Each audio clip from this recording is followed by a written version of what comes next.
ನಮ್ಮ ಲಕ್ಷ್ಮೀ ಹೆಬ್ಬಾಳ್ಕರ್ ಅವರು ಆಕ್ಸಿಡೆಂಟ್ ಆಗಿದ್ದು ಎಲ್ರಿಗೂ ಗೊತ್ತಿರ್ತಕ್ಕಂಥದ್ದೇ. ಮತ್ತು ನಾನು ಬೆಳಗಾವಿಗೆ ಬಂದಿರಲಿಲ್ಲ. ಈಗ ಬಂದಂಥ ಸಂದರ್ಭದಲ್ಲಿ ಅವರ ಆರೋಗ್ಯ ವಿಚಾರಿಸೋದಕ್ಕೆ ಬಂದಿದ್ದೆ. ಇನ್ನೂ ಸ್ವಲ್ಪ ದಿನ ರೆಸ್ಟಲ್ಲಿ ಇರಬೇಕಾಗುತ್ತೆ ಅವರು. ಮತ್ತೇನಾದರೂ ಇದೆಯಾ? ಇಲ್ಲ, ಆರೋಗ್ಯ ವಿಚಾರಿಸೋಕ್ಕೆ ಅಷ್ಟೇ ಬಂದಿತ್ತು. ರಾಜಕೀಯ ಏನು ಚರ್ಚೆ ಇಲ್ಲ. ಆಸ್ಪತ್ರೆಗೆ ಭೇಟಿ ನೀಡಿದ್ದೆ. ಕಂಡಕ್ಟರು ಇನ್ನೊಂದು 2 ದಿವಸದಲ್ಲಿ ಡಿಸ್ಚಾರ್ಜ್ ಮಾಡ್ತಾರೆ. ಆಮೇಲೆ ನನಗೆ ಇಲ್ಲಿ ಬಂದ ಮೇಲೆ ಸಿಕ್ಕಿದಂಥ ಮಾಹಿತಿ, ಆಮೇಲೆ ಒಟ್ಟು 13-14 ಜನ ಗಲಾಟೆ ಮಾಡಿದ್ದು. ಇದುವರೆಗೂ ಕೂಡ 4 ಜನರ ಮೇಲೆ ಆ್ಯಕ್ಷನ್ ತೊಗೊಂಡು 5 ಜನಕ್ಕೆ ಕಳಿಸಿದ್ದಾರೆ ಅಷ್ಟೇ. ಉಳಿದಿರ್ತಕ್ಕಂಥವ್ರನ್ನ ಅರೆಸ್ಟ್ ಮಾಡಬೇಕು ಅಲ್ವಾ? ತಪ್ಪು ಮಾಡಿದವ್ರಿಗೆ ನಾವು ಶಿಕ್ಷೆ ಕೊಡದೇ ಇದ್ದರೆ ಈ ಥರದ್ದು ಪದೇ ಪದೇ ರಿಪೀಟ್ ಆಗುತ್ತೆ ಅಲ್ವೊಂದು. ಟಿಕೆಟ್ ವಿಚಾರದಲ್ಲಿ ಗಂಡು ಹುಡುಗ 0 ಟಿಕೆಟ್ ಇಟ್ಕೊಂಡಿದ್ದ, ಹೆಣ್ಮಕ್ಳ ಟಿಕೆಟು. ಅದನ್ನು ಕಂಡಕ್ಟರ್ ಕೇಳಿದ್ದೆ ತಪ್ಪ, ಅದಕ್ಕೆ ಹಲ್ಲೆ ಮಾಡಿದ್ದಾರೆ. ಬೇರೆ ಕಡೆಯವ್ರನ್ನೆಲ್ಲ ಕರೆಸ್ಕೊಂಡು, ಬಸ್ ಮೂವ್ ಆಗ್ತಾ ಇರುತ್ತಲ್ಲ, ಬೇರೆ ಕಡೆಯವ್ರನ್ನೆಲ್ಲ ಕರೆಸ್ಕೊಂಡು ಹಲ್ಲೆ ಮಾಡಿದ್ದಾರೆ. ಪಾಪ ಡ್ರೈವರ್ ನಾನು ನೋಡಿದೆ, ಏನು ರಿಟೈರ್ಡ್ ಆಗುವಂಥ ಇದರಲ್ಲಿದ್ದಾರೆ ಕಂಡಕ್ಟರು. ಆಮೇಲೆ ಡ್ರೈವರ್ ಮೇಲೂ ಒಬ್ಬರು ಒಂದು ಏಟ್ ಹಾಕಿದರು. ಕಂಡಕ್ಟ್ರಿಗೆ ಸ್ವಲ್ಪ ಹೆಚ್ಚಿನ ಒಳಗಾಯ, ಆಚೆ ಕಾಣಿಸೋದಕ್ಕೆ ಯಾವುದೂ ಇಲ್ಲ, ಆದರೆ ಹೊಡೆದಿರ್ತಾರಲ್ಲ. ಡಾಕ್ಟರ್ಸು ಹೇಳಿದ್ರು. ಮತ್ತು ನಾವೆಲ್ಲ ಇಡೀ ಹೋಗ್ಸೋ ಕೇಸು, ಆ ಬಸ್ಸಲ್ಲಿ 90 ಜನ ಇದ್ದರು. 90 ಜನ ಇದ್ದರು ಬಸ್ಸಲ್ಲಿ ಪ್ರಯಾಣಿಕರು. ಹೋಗ್ಸೋ ಕೇಸ್ ಕೊಟ್ಟಿರ್ತಕ್ಕಂಥದ್ದು ಉದ್ದೇಶಪೂರ್ವಕವಾಗಿ ಕೊಟ್ಟಿದ್ದಾರೆ ಅಂತ ಎಲ್ಲರೂ ಕೂಡ ಇಲ್ಲಿ ಹೇಳ್ತಾ ಇದ್ದಾರೆ. ಆಮೇಲೆ ಆ ಮಹದೇವ್ ಕಂಡಕ್ಟರ್ ಜೊತೆ ನಮ್ಮ ಈ ಭಾಗದಲ್ಲಿರ್ತಕ್ಕಂಥ ಮುಖಂಡರು, ನಮ್ಮ ಜನತೆ, ನೀವು ಮಾಧ್ಯಮದವರು, ನೀವು ಕೂಡ ಎಲ್ಲರೂ ಕೂಡ ಕಂಡಕ್ಟ್ರು ಪರನೇ ಇದ್ದೀರ. ರಾಜ್ಯದ ಜನತೆ ಕೂಡ ಕಂಡಕ್ಟ್ರ್ ಪರನೇ ಇದೆ. ಪೊಲೀಸ್ ಇಲಾಖೆ ಕೆಲವು ಸಂದರ್ಭದಲ್ಲಿ ಸ್ವಲ್ಪ ಆ್ಯಕ್ಷನ್ನು ಪ್ರಾರಂಭದಲ್ಲೇ ಇನ್ನೂ ಯಾರ್ಯಾರು ಗಲಾಟೆ ಮಾಡಿದ್ರು ಅನ್ನೋದು ಅವ್ರಿಗೆ ಗೊತ್ತಿರುತ್ತೆ. ಈಗಲಾದರೂ ಕೂಡ ಅರೆಸ್ಟ್ ಮಾಡಲಿ ಅಂತ ಹೇಳ್ತೀನಿ. ನಮ್ಮ MD ಅವರು ಕೂಡ ಹೋಗಿ ಪರ್ಸ್ನಲ್ಲಾಗಿ ಇವ್ರಿಗೆ ಮೀಟ್ ಮಾಡಿದ್ದಾರೆ, ಕಮಿಷನರ್ಗೆ. ಆಮೇಲೆ ನಮ್ಮ ಮಂತ್ರಿಗಳು ಕೂಡ ಮಾತಾಡಿದ್ದಾರೆ.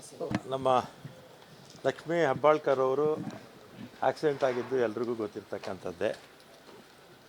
ಮತ್ತು ನಾನು ಬೆಳಗಾವಿಗೆ ಬಂದಿರಲಿಲ್ಲ. ಈಗ ಬಂದಂಥ ಸಂದರ್ಭದಲ್ಲಿ ಅವರ ಆರೋಗ್ಯ ವಿಚಾರಿಸೋದಕ್ಕೆ ಬಂದಿದ್ದೆ. ಇನ್ನೂ ಸ್ವಲ್ಪ ದಿನ ರೆಸ್ಟಲ್ಲಿ ಇರಬೇಕಾಗುತ್ತೆ ಅವರು.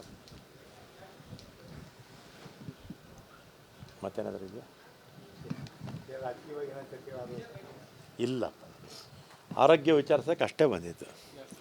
ರಾಜಕೀಯ ಏನು ಚರ್ಚೆ ಇಲ್ಲ. ಆಸ್ಪತ್ರೆಗೆ ಭೇಟಿ ನೀಡಿದ್ದೆ. ಕಂಡಕ್ಟರು ಇನ್ನೊಂದು 2 ದಿವಸದಲ್ಲಿ ಡಿಸ್ಚಾರ್ಜ್ ಮಾಡ್ತಾರೆ. ಆಮೇಲೆ ನನಗೆ ಇಲ್ಲಿ ಬಂದ ಮೇಲೆ ಸಿಕ್ಕಿದಂಥ ಮಾಹಿತಿ, ಆಮೇಲೆ ಒಟ್ಟು 13-14 ಜನ ಗಲಾಟೆ ಮಾಡಿದ್ದು. ಇದುವರೆಗೂ ಕೂಡ 4 ಜನರ ಮೇಲೆ ಆ್ಯಕ್ಷನ್ ತೊಗೊಂಡು 5 ಜನಕ್ಕೆ ಕಳಿಸಿದ್ದಾರೆ ಅಷ್ಟೇ. ಉಳಿದಿರ್ತಕ್ಕಂಥವ್ರನ್ನ ಅರೆಸ್ಟ್ ಮಾಡಬೇಕು ಅಲ್ವಾ? ತಪ್ಪು ಮಾಡಿದವ್ರಿಗೆ ನಾವು ಶಿಕ್ಷೆ ಕೊಡದೇ ಇದ್ದರೆ ಈ ಥರದ್ದು ಪದೇ ಪದೇ ರಿಪೀಟ್ ಆಗುತ್ತೆ ಅಲ್ವೊಂದು. ಟಿಕೆಟ್ ವಿಚಾರದಲ್ಲಿ ಗಂಡು ಹುಡುಗ 0 ಟಿಕೆಟ್ ಇಟ್ಕೊಂಡಿದ್ದ, ಹೆಣ್ಮಕ್ಳ ಟಿಕೆಟು. ಅದನ್ನು ಕಂಡಕ್ಟರ್ ಕೇಳಿದ್ದೆ ತಪ್ಪ, ಅದಕ್ಕೆ ಹಲ್ಲೆ ಮಾಡಿದ್ದಾರೆ. ಬೇರೆ ಕಡೆಯವ್ರನ್ನೆಲ್ಲ ಕರೆಸ್ಕೊಂಡು, ಬಸ್ ಮೂವ್ ಆಗ್ತಾ ಇರುತ್ತಲ್ಲ, ಬೇರೆ ಕಡೆಯವ್ರನ್ನೆಲ್ಲ ಕರೆಸ್ಕೊಂಡು ಹಲ್ಲೆ ಮಾಡಿದ್ದಾರೆ. ಪಾಪ ಡ್ರೈವರ್ ನಾನು ನೋಡಿದೆ, ಏನು ರಿಟೈರ್ಡ್ ಆಗುವಂಥ ಇದರಲ್ಲಿದ್ದಾರೆ ಕಂಡಕ್ಟರು. ಆಮೇಲೆ ಡ್ರೈವರ್ ಮೇಲೂ ಒಬ್ಬರು ಒಂದು ಏಟ್ ಹಾಕಿದರು. ಕಂಡಕ್ಟ್ರಿಗೆ ಸ್ವಲ್ಪ ಹೆಚ್ಚಿನ ಒಳಗಾಯ, ಆಚೆ ಕಾಣಿಸೋದಕ್ಕೆ ಯಾವುದೂ ಇಲ್ಲ, ಆದರೆ ಹೊಡೆದಿರ್ತಾರಲ್ಲ. ಡಾಕ್ಟರ್ಸು ಹೇಳಿದ್ರು. ಮತ್ತು ನಾವೆಲ್ಲ ಇಡೀ ಹೋಗ್ಸೋ ಕೇಸು, ಆ ಬಸ್ಸಲ್ಲಿ 90 ಜನ ಇದ್ದರು. 90 ಜನ ಇದ್ದರು ಬಸ್ಸಲ್ಲಿ ಪ್ರಯಾಣಿಕರು. ಹೋಗ್ಸೋ ಕೇಸ್ ಕೊಟ್ಟಿರ್ತಕ್ಕಂಥದ್ದು ಉದ್ದೇಶಪೂರ್ವಕವಾಗಿ ಕೊಟ್ಟಿದ್ದಾರೆ ಅಂತ ಎಲ್ಲರೂ ಕೂಡ ಇಲ್ಲಿ ಹೇಳ್ತಾ ಇದ್ದಾರೆ. ಆಮೇಲೆ ಆ ಮಹದೇವ್ ಕಂಡಕ್ಟರ್ ಜೊತೆ ನಮ್ಮ ಈ ಭಾಗದಲ್ಲಿರ್ತಕ್ಕಂಥ ಮುಖಂಡರು, ನಮ್ಮ ಜನತೆ, ನೀವು ಮಾಧ್ಯಮದವರು, ನೀವು ಕೂಡ ಎಲ್ಲರೂ ಕೂಡ ಕಂಡಕ್ಟ್ರು ಪರನೇ ಇದ್ದೀರ. ರಾಜ್ಯದ ಜನತೆ ಕೂಡ ಕಂಡಕ್ಟ್ರ್ ಪರನೇ ಇದೆ. ಪೊಲೀಸ್ ಇಲಾಖೆ ಕೆಲವು ಸಂದರ್ಭದಲ್ಲಿ ಆ, ಸ್ವಲ್ಪ ಆ್ಯಕ್ಷನ್ನು ಪ್ರಾರಂಭದಲ್ಲೇ ಇನ್ನೂ ಯಾರ್ಯಾರು ಗಲಾಟೆ ಮಾಡಿದ್ರು ಅನ್ನೋದು ಅವ್ರಿಗೆ ಗೊತ್ತಿರುತ್ತೆ. ಈಗಲಾದರೂ ಕೂಡ ಅರೆಸ್ಟ್ ಮಾಡಲಿ ಅಂತ ಹೇಳ್ತೀನಿ. ನಮ್ಮ ಎಮ್ ಡಿ ಅವರು ಕೂಡ ಹೋಗಿ ಪರ್ಸ್ನಲ್ಲಾಗಿ ಇವ್ರಿಗೆ ಮೀಟ್ ಮಾಡಿದ್ದಾರೆ, ಕಮಿಷನರ್ಗೆ. ಆಮೇಲೆ ನಮ್ಮ ಮಂತ್ರಿಗಳು ಕೂಡ ಮಾತಾಡಿದ್ದಾರೆ. ನಮ್ಮ ಲಕ್ಷ್ಮೀ ಹೆಬ್ಬಾಳ್ಕರ್ ಅವರು ಆಕ್ಸಿಡೆಂಟ್ ಆಗಿದ್ದು ಎಲ್ರಿಗೂ ಗೊತ್ತಿರ್ತಕ್ಕಂಥದ್ದೇ. ಮತ್ತು ನಾನು ಬೆಳಗಾವಿಗೆ ಬಂದಿರಲಿಲ್ಲ. ಈಗ ಬಂದಂಥ ಸಂದರ್ಭದಲ್ಲಿ ಅವರ ಆರೋಗ್ಯ ವಿಚಾರಿಸೋದಕ್ಕೆ ಬಂದಿದ್ದೆ. ಇನ್ನೂ ಸ್ವಲ್ಪ ದಿನ ರೆಸ್ಟಲ್ಲಿ ಇರಬೇಕಾಗುತ್ತೆ ಅವರು. ಮತ್ತೇನಾದರೂ ಇದೆಯಾ? ಇಲ್ಲ, ಆರೋಗ್ಯ ವಿಚಾರಿಸೋಕ್ಕೆ ಅಷ್ಟೇ ಬಂದಿತ್ತು. ರಾಜಕೀಯ ಏನು ಚರ್ಚೆ ಇಲ್ಲ. ಆಸ್ಪತ್ರೆಗೆ ಭೇಟಿ ನೀಡಿದ್ದೆ. ಕಂಡಕ್ಟರು ಇನ್ನೊಂದು 2 ದಿವಸದಲ್ಲಿ ಡಿಸ್ಚಾರ್ಜ್ ಮಾಡ್ತಾರೆ. ಆಮೇಲೆ ನನಗೆ ಇಲ್ಲಿ ಬಂದಮೇಲೆ ಸಿಕ್ಕಿದಂಥ ಮಾಹಿತಿ, ಆಮೇಲೆ ಒಟ್ಟು 13-14 ಜನ ಗಲಾಟೆ ಮಾಡಿದ್ದು. ಇದುವರೆಗೂ ಕೂಡ 4 ಜನರ ಮೇಲೆ ಆ್ಯಕ್ಷನ್ ತೊಗೊಂಡು 5 ಜನಕ್ಕೆ ಕಳಿಸಿದ್ದಾರೆ ಅಷ್ಟೇ.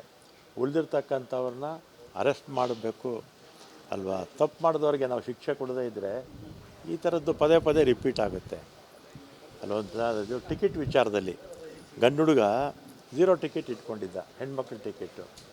ಅದನ್ನು ಕಂಡಕ್ಟರ್ ಕೇಳಿದ್ದೆ ತಪ್ಪ, ಅದಕ್ಕೆ ಹಲ್ಲೆ ಮಾಡಿದ್ದಾರೆ. ಬೇರೆ ಕಡೆಯವ್ರನ್ನೆಲ್ಲ ಕರೆಸ್ಕೊಂಡು, ಬಸ್ ಮೂವ್ ಆಗ್ತಾ ಇರುತ್ತಲ್ಲ, ಬೇರೆ ಕಡೆಯವ್ರನ್ನೆಲ್ಲ ಕರೆಸ್ಕೊಂಡು ಹಲ್ಲೆ ಮಾಡಿದ್ದಾರೆ. ಪಾಪ ಡ್ರೈವರ್ ನಾನು ನೋಡಿದೆ, ಏನು ರಿಟೈರ್ಡ್ ಆಗುವಂಥ ಇದರಲ್ಲಿದ್ದಾರೆ ಕಂಡಕ್ಟರು. ಆಮೇಲೆ ಡ್ರೈವರ್ ಮೇಲೂ ಒಬ್ಬರು ಒಂದು ಏಟ್ ಹಾಕಿದರು. ಕಂಡಕ್ಟ್ರಿಗೆ ಸ್ವಲ್ಪ ಹೆಚ್ಚಿನ ಒಳಗಾಯ, ಆಚೆ ಕಾಣಿಸೋದಕ್ಕೆ ಯಾವುದೂ ಇಲ್ಲ, ಆದರೆ ಹೊಡೆದಿರ್ತಾರಲ್ಲ. ಡಾಕ್ಟರ್ಸು ಹೇಳಿದ್ರು. ಮತ್ತು ನಾವೆಲ್ಲ ಇಡೀ ಹೋಗ್ಸೋ ಕೇಸು, ಆ ಬಸ್ಸಲ್ಲಿ 90 ಜನ ಇದ್ದರು. 90 ಜನ ಇದ್ದರು ಬಸ್ಸಲ್ಲಿ ಪ್ರಯಾಣಿಕರು. ಹೋಗ್ಸೋ ಕೇಸ್ ಕೊಟ್ಟಿರ್ತಕ್ಕಂಥದ್ದು ಉದ್ದೇಶಪೂರ್ವಕವಾಗಿ ಕೊಟ್ಟಿದ್ದಾರೆ ಅಂತ ಎಲ್ಲರೂ ಕೂಡ ಇಲ್ಲಿ ಹೇಳ್ತಾ ಇದ್ದಾರೆ. ಆಮೇಲೆ ಆ ಮಹದೇವ್ ಕಂಡಕ್ಟರ್ ಜೊತೆ ನಮ್ಮ ಈ ಭಾಗದಲ್ಲಿರ್ತಕ್ಕಂಥ ಮುಖಂಡರು, ನಮ್ಮ ಜನತೆ, ನೀವು ಮಾಧ್ಯಮದವರು, ನೀವು ಕೂಡ ಎಲ್ಲರೂ ಕೂಡ ಕಂಡಕ್ಟ್ರು ಪರನೇ ಇದ್ದೀರ. ರಾಜ್ಯದ ಜನತೆ ಕೂಡ ಕಂಡಕ್ಟ್ರ್ ಪರನೇ ಇದೆ. ಪೊಲೀಸ್ ಇಲಾಖೆ ಕೆಲವು ಸಂದರ್ಭದಲ್ಲಿ ಸ್ವಲ್ಪ ಆ್ಯಕ್ಷನ್ನು ಪ್ರಾರಂಭದಲ್ಲೇ ಇನ್ನೂ ಯಾರ್ಯಾರು ಗಲಾಟೆ ಮಾಡಿದ್ರು ಅನ್ನೋದು ಅವ್ರಿಗೆ ಗೊತ್ತಿರುತ್ತೆ. ಈಗಲಾದರೂ ಕೂಡ ಅರೆಸ್ಟ್ ಮಾಡಲಿ ಅಂತ ಹೇಳ್ತೀನಿ. ನಮ್ಮ ಎಮ್ ಡಿ ಅವರು ಕೂಡ ಹೋಗಿ ಪರ್ಸ್ನಲ್ಲಾಗಿ ಇವ್ರಿಗೆ ಮೀಟ್ ಮಾಡಿದ್ದಾರೆ, ಕಮಿಷನರ್ಗೆ. ಆಮೇಲೆ ನಮ್ಮ ಮಂತ್ರಿಗಳು ಕೂಡ ಮಾತಾಡಿದ್ದಾರೆ. ನಮ್ಮ ಲಕ್ಷ್ಮೀ ಹೆಬ್ಬಾಳ್ಕರ್ ಅವರು ಆಕ್ಸಿಡೆಂಟ್ ಆಗಿದ್ದು ಎಲ್ರಿಗೂ ಗೊತ್ತಿರ್ತಕ್ಕಂಥದ್ದೇ. ಮತ್ತು ನಾನು ಬೆಳಗಾವಿಗೆ ಬಂದಿರಲಿಲ್ಲ. ಈಗ ಬಂದಂಥ ಸಂದರ್ಭದಲ್ಲಿ ಅವರ ಆರೋಗ್ಯ ವಿಚಾರಿಸೋದಕ್ಕೆ ಬಂದಿದ್ದೆ. ಇನ್ನೂ ಸ್ವಲ್ಪ ದಿನ ರೆಸ್ಟಲ್ಲಿ ಇರಬೇಕಾಗುತ್ತೆ ಅವರು. ಮತ್ತೇನಾದರೂ ಇದೆಯಾ? ಇಲ್ಲ, ಆರೋಗ್ಯ ವಿಚಾರಿಸೋಕ್ಕೆ ಅಷ್ಟೇ ಬಂದಿತ್ತು. ರಾಜಕೀಯ ಏನು ಚರ್ಚೆ ಇಲ್ಲ.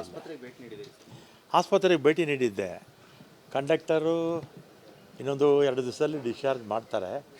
ಆಮೇಲೆ ನನಗೆ ಇಲ್ಲಿ ಬಂದಮೇಲೆ ಸಿಕ್ಕಿದಂಥ ಮಾಹಿತಿ, ಆಮೇಲೆ ಒಟ್ಟು 13-14 ಜನ ಗಲಾಟೆ ಮಾಡಿದ್ದು. ಇದುವರೆಗೂ ಕೂಡ 4 ಜನರ ಮೇಲೆ ಆ್ಯಕ್ಷನ್ ತೊಗೊಂಡು 5 ಜನಕ್ಕೆ ಕಳಿಸಿದ್ದಾರೆ ಅಷ್ಟೇ. ಉಳಿದಿರ್ತಕ್ಕಂಥವ್ರನ್ನ ಅರೆಸ್ಟ್ ಮಾಡಬೇಕು ಅಲ್ವಾ? ತಪ್ಪು ಮಾಡಿದವ್ರಿಗೆ ನಾವು ಶಿಕ್ಷೆ ಕೊಡದೇ ಇದ್ದರೆ ಈ ಥರದ್ದು ಪದೇ ಪದೇ ರಿಪೀಟ್ ಆಗುತ್ತೆ ಅಲ್ವ? ಟಿಕೆಟ್ ವಿಚಾರದಲ್ಲಿ ಗಂಡು ಹುಡುಗ 0 ಟಿಕೆಟ್ ಇಟ್ಕೊಂಡಿದ್ದ, ಹೆಣ್ಮಕ್ಳ ಟಿಕೆಟು. ಅದನ್ನು ಕಂಡಕ್ಟರ್ ಕೇಳಿದ್ದೆ ತಪ್ಪ, ಅದಕ್ಕೆ ಹಲ್ಲೆ ಮಾಡಿದ್ದಾರೆ. ಬೇರೆ ಕಡೆಯವ್ರನ್ನೆಲ್ಲ ಕರೆಸ್ಕೊಂಡು, ಬಸ್ ಮೂವ್ ಆಗ್ತಾ ಇರುತ್ತಲ್ಲ, ಬೇರೆ ಕಡೆಯವ್ರನ್ನೆಲ್ಲ ಕರೆಸ್ಕೊಂಡು ಹಲ್ಲೆ ಮಾಡಿದ್ದಾರೆ. ಪಾಪ ಡ್ರೈವರ್ ನಾನು ನೋಡಿದೆ, ಏನು ರಿಟೈರ್ಡ್ ಆಗುವಂಥ ಇದರಲ್ಲಿದ್ದಾರೆ ಕಂಡಕ್ಟರು. ಆಮೇಲೆ ಡ್ರೈವರ್ ಮೇಲೂ ಒಬ್ಬರು ಒಂದು ಏಟ್ ಹಾಕಿದರು. ಕಂಡಕ್ಟ್ರಿಗೆ ಸ್ವಲ್ಪ ಹೆಚ್ಚಿನ ಒಳಗಾಯ, ಆಚೆ ಕಾಣಿಸೋದಕ್ಕೆ ಯಾವುದೂ ಇಲ್ಲ, ಆದರೆ ಹೊಡೆದಿರ್ತಾರಲ್ಲ. ಡಾಕ್ಟರ್ಸು ಹೇಳಿದ್ರು. ಮತ್ತು ನಾವೆಲ್ಲ ಇಡೀ ಹೋಗ್ಸೋ ಕೇಸು, ಆ ಬಸ್ಸಲ್ಲಿ 90 ಜನ ಇದ್ದರು. 90 ಜನ ಇದ್ದರು ಬಸ್ಸಲ್ಲಿ ಪ್ರಯಾಣಿಕರು. ಹೋಗ್ಸೋ ಕೇಸ್ ಕೊಟ್ಟಿರ್ತಕ್ಕಂಥದ್ದು ಉದ್ದೇಶಪೂರ್ವಕವಾಗಿ ಕೊಟ್ಟಿದ್ದಾರೆ ಅಂತ ಎಲ್ಲರೂ ಕೂಡ ಇಲ್ಲಿ ಹೇಳ್ತಾ ಇದ್ದಾರೆ. ಆಮೇಲೆ ಆ ಮಹದೇವ್ ಕಂಡಕ್ಟರ್ ಜೊತೆ ನಮ್ಮ ಈ ಭಾಗದಲ್ಲಿರ್ತಕ್ಕಂಥ ಮುಖಂಡರು, ನಮ್ಮ ಜನತೆ, ನೀವು ಮಾಧ್ಯಮದವರು, ನೀವು ಕೂಡ ಎಲ್ಲರೂ ಕೂಡ ಕಂಡಕ್ಟ್ರು ಪರನೇ ಇದ್ದೀರ. ರಾಜ್ಯದ ಜನತೆ ಕೂಡ ಕಂಡಕ್ಟ್ರ್ ಪರನೇ ಇದೆ. ಪೊಲೀಸ್ ಇಲಾಖೆ ಕೆಲವು ಕಡೆ ಕೆಲವು ಸಂದರ್ಭದಲ್ಲಿ ಸ್ವಲ್ಪ ಆ್ಯಕ್ಷನ್ನು ಪ್ರಾರಂಭದಲ್ಲೇ ಇನ್ನೂ ಯಾರ್ಯಾರು ಗಲಾಟೆ ಮಾಡಿದ್ರು ಅನ್ನೋದು ಅವ್ರಿಗೆ ಗೊತ್ತಿರುತ್ತೆ. ಈಗಲಾದರೂ ಕೂಡ ಅರೆಸ್ಟ್ ಮಾಡಲಿ ಅಂತ ಹೇಳ್ತೀನಿ. ನಮ್ಮ ಎಮ್ ಡಿ ಅವರು ಕೂಡ ಹೋಗಿ ಪರ್ಸ್ನಲ್ಲಾಗಿ ಇವ್ರಿಗೆ ಮೀಟ್ ಮಾಡಿದ್ದಾರೆ, ಕಮಿಷನರ್ಗೆ. ಆಮೇಲೆ ನಮ್ಮ ಮಂತ್ರಿಗಳು ಕೂಡ ಮಾತಾಡಿದ್ದಾರೆ.